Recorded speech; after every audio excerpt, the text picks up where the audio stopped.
Hey everybody, I'm Delicia, and thanks for tuning into the Cigar Vixen channel. Today I'm going to be reviewing this new H. Upmann Connecticut. This is a beautiful cigar. Like if you're in the humidor, this band in particular caught my eye during the IPCPR trade show when I went into the Altadis booth. I was like, wow, I love the color on the band.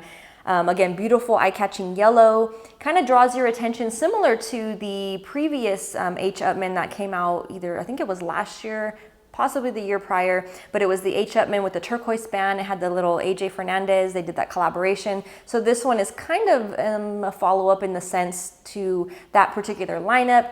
This one, of course, being blended and made out in the Dominican Republic this time at the Tabacalera Garcia factory in beautiful La Romana in the Dominican Republic. It is a Connecticut seed that's grown in Ecuador for the wrapper. It's laying over a Dominican binder.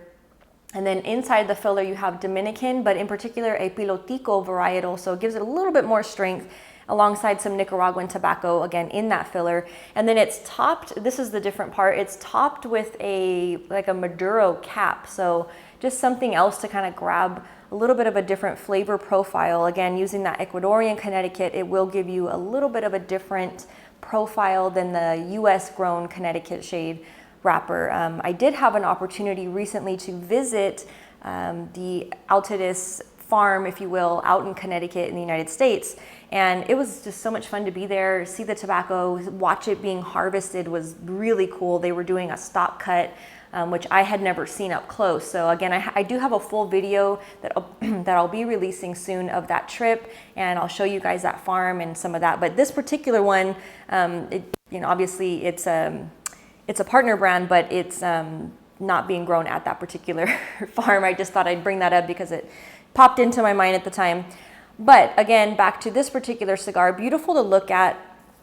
Ecuadorian provides a different flavor profile, as I mentioned. So there's some different nuances that will come into play here. If you're not a huge fan of Connecticut, I know I've met a handful of people out there during different events that say, I don't really like a lot of Connecticut cigars. Myself being one of them, I'm not a huge Connecticut shade, fan, if you will. I do smoke them more than I did in the past for the sake of doing the reviews and remaining, non-biased, if you will. But this one actually has a little bit more of a strength to it. So it's not that traditional super mild Connecticut. It has a nice amount of flavor to it as well. And again, let's just go ahead and get right into it. This one comes in 4 sizes, so it's available in a Robusto, in a Toro, a Belicoso, and a Churchill. And the price point is great. It's ranging from about $8.30 to about $8.95, depending on which size you're buying and of course where you're buying it from. But it's a good price point.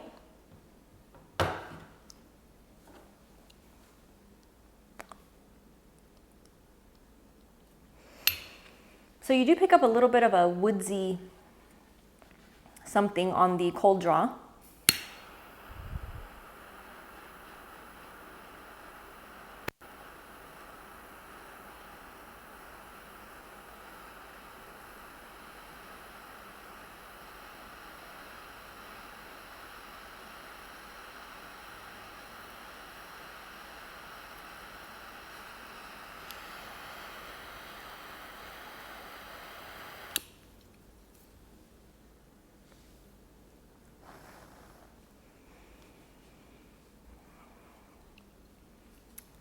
So toasted graham cracker initially, and a light citrus on the first little puff there.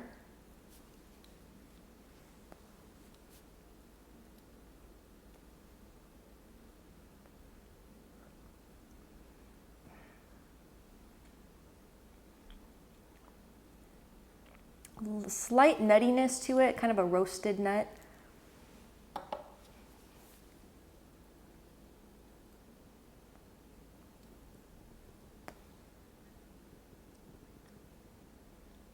You do pick up a light pepper, kind of a white pepper. You pick it up definitely in the retrohale, a lot stronger obviously than you do just when you're smoking it normally. But it's a subtle pepper. In my opinion, you could probably if this rested a little bit longer, if you aged it a little bit, that pepper would probably settle down a little bit. Right now it's a little bit strong for the blend, I think. But again, if it were to sit a little bit longer in your humidor, that pepper spice would probably just settle a little bit more and it would probably be just right.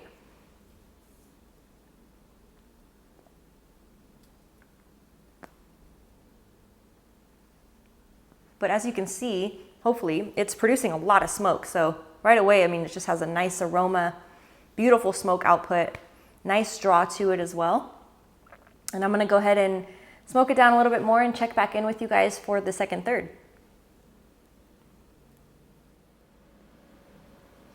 So coming back for about the halfway point, second third of the H. Upmann Connecticut. Flavor-wise right now, it's very herbaceous, and it also has kind of a woodsy, like a pine tree wood flavor, as well as it has a pepper taste to it versus a pepper like nuance. It's more of a straight taste of a black pepper.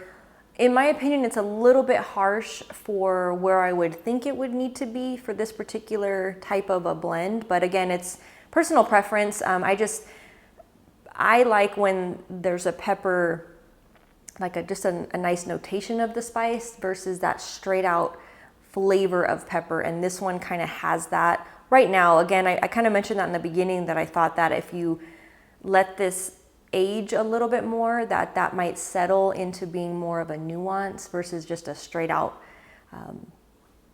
pepper flavor. That's kind of where it's at right now. Those are the predominant notes that I'm getting at this second third. But again, I'm going to continue to smoke it and see what happens as I get through it. It does have a nice open draw. It is producing a lot of smoke, nice aroma to it as well. But again, going to continue to smoke it down a little bit more and check back in for that final third. So coming back with the final third on the H. Upmann Connecticut, right now there's been a shift of flavors. The three dominant flavors are spearmint, pine, like a woodsy pine tree, kind of like the aroma that you get from pine needles. That's what it's reminding me of. And then there's been a shift in the spice to more of a nutmeg. You still taste the black pepper, but it's not that it's not as strong, it's probably the same as it's been, but it's masked a little bit with those other flavors that I just mentioned, that spearmint, the pine, the nutmeg. That's pretty much what I'm getting from this entire third of the smoke.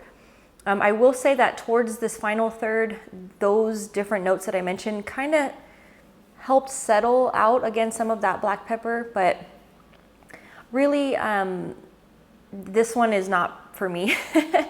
It's not that it's a bad cigar. It smokes nice. It's made well.